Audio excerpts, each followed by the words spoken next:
बिस्मिल्लाहिर्रहमानिर्रहीम। अस्सलाम वालेकुम व्यूवर्स। आज हमने 10th क्लास बायोलॉजी का चैप्टर फर्स्ट टॉपिक नंबर हमने फेयरनेक्स और एसोफेगस को स्टडी करना है, जिसमें सबसे पहले हम देखेंगे फेयरनेक्स क्या होता है। तो हमारे पास फेयरनेक्स क्या होता है, is a short tube like part behind oral cavity. Pharynx हमारे पास क्या होती है, छोटी सी ट्यूब होती है बिहाइंड द औरल कैविटी। औरल कैविटी के बिल्कुल पास ये हमारे पास क्या होती है, ट्यूब्स होती है। जैसे अगर मैं आपको डायग्राम में दिखा सकूं तो हम इसको ज़रा जो है ना वो देखते हैं। ये हमारे पास यहाँ पे जो एक ट्यूब मौजूद होती है उसे हम कहते हैं फेयरनेक्स। बिल्कुल लेयर नेक्स के साथ पीछे जो है ना वो हमारे पास क्या मौजूद होती है, फेयरनेक्स, जो रिस्पायरेटरी पाथवे और एसोफेगस के लिए दोनों के लिए क्या है कॉमन। इसे हम कहते हैं फेयरनेक्स कहते हैं, माउथ कैविटी के बिल्कुल बिहाइंड। अच्छा, उसके बाद it connects oral cavity to oesophagus. और ये क्या करती है, ये जो ओरल कैविटी है इसको कनेक्ट कर रही है किसके साथ, एसोफेगस के साथ, जो फेयरनेक्स होता है सेकंड।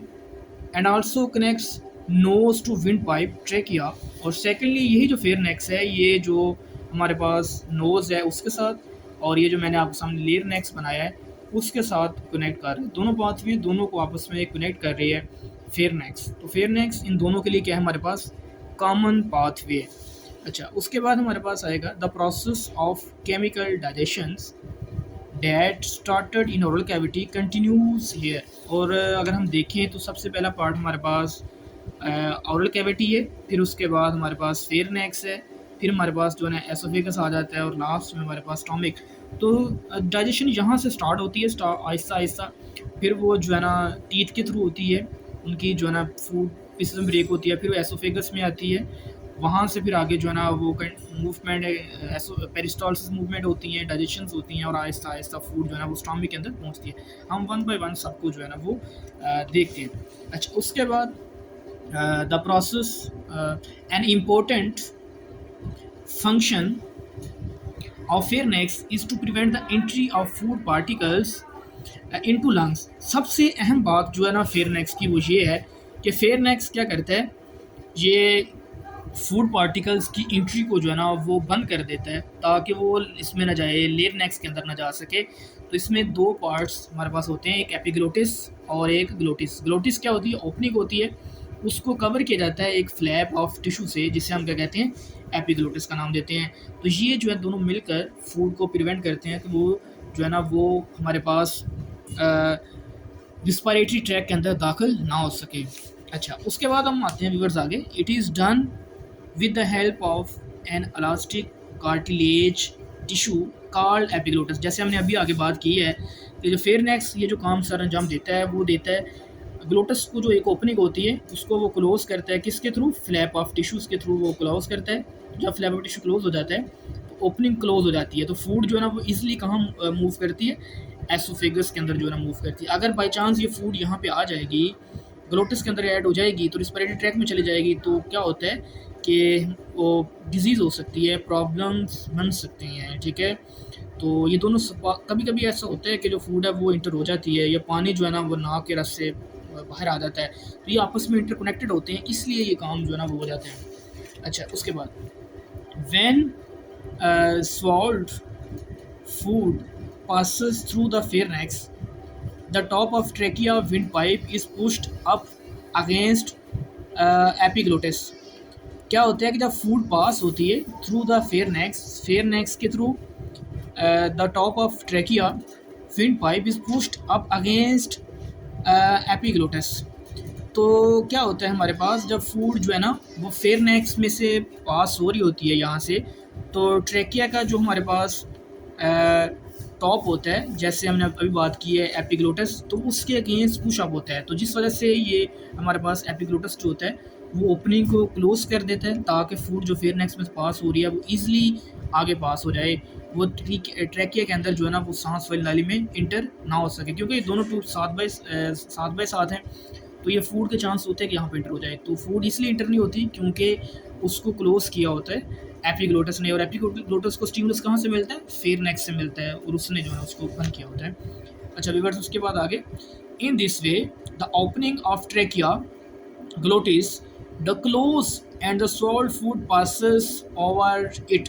सिंपल सी वे उसने दोबारा यही बताया कि जो हमारे पास ओपनिंग होती है, जैसे मैंने बेटा आपको जो है ना वो शो कर रहा हूँ आपके सामने, ये ओपनिंग है, इसे कहते हैं ग्लोटस, और इसके ऊपर एक टिश्यू से हम कहते हैं एपिग्लोटस। तो उसने क्या किया होता है, इसको क्लोज किया होता है, और अगर ये क्लोज होती है तो फूड फिर कहाँ पे इंटर होगी, हमारे पास जो एसोफेगस है वहाँ पे इंटर होके, और आहिस्ता आहिस्ता स्फिंक्टर को क्रॉस करके वो कहाँ पे आएगी, स्टोमक के अंदर जो है ना वो फूड आ जाएगी। अच्छा, उसके बाद हम व्यूअर्स आगे आएंगे, जैसे हमारे पास नेक्स्ट है, ये आपको डायग्राम भी नज़र आ रही है जैसे मैंने आपको दिखाई है, यहाँ पे आपको नज़र आ रहा है एपिग्लोटस नज़र आ रहा है आपको, ठीक है। उसके बाद आपको जो है ना वो एपिग्लोटस के बाद एक पाथवे जो आपको रेस्पिरेटरी पाथवे बिल्कुल नज़र आ रहा है, दूसरा आपको एसोफेगस नज़र आ रही है, जहाँ पे आपको जो है ना वो बोलस उसके अंदर नज़र आ रहा है। बोलस क्या होती है? फूड होती है, जो हम माउथ से फूड खाते हैं वो आहिस्ता पीसेस में कन्वर्ट हो जाती है और बोलस में चेंज हो जाती है। तो ये बोलस किसके थ्रू? मसल्स कॉन्ट्रैक्शंस के थ्रू, रिलैक्सेशन के थ्रू ये कहाँ तक पहुँचता है, जिसे हम पेरिस्टालसिस मूवमेंट कहते हैं, उसके थ्रू ये स्टोमक के अंदर जो है ना पहुँचता है आहिस्ता आहिस्ता। तो ये बहुत इम्पोर्टेंट जो है ना वो फोर्स है जिसे हम पेरिस्टालसिस मूवमेंट कहते हैं। इसके थ्रू ये जो है ना ये फूड आहिस्ता आहिस्ता, वो जैसे आपने पाइप देखा होगा, ठीक है, पानी वाला पाइप, वो आगे से दबाते हैं तो वो प्रेशर बढ़ जाता है, इस तरह से ऐसे होता है, मसल को आगे से क्लोज करते हैं तो फिर जो है ना उसको रिलैक्स करते हैं तो फूड जो है ना आगे पुश होती है, फिर उसको क्लोज करते हैं फिर फूड आगे पुश होती है। तो ये अल्लाह ताला ने ऐसा निज़ाम बनाया हुआ है जिसके थ्रू फूड हमारे स्टोमक तक पहुँचती है। अच्छा चलें व्यूअर्स, उसके बाद हम इधर आते हैं ज़रा, एसोफेगस क्या होता है? Is a long tube about 12 centimetre long. ये कैसी ट्यूब्स होती है?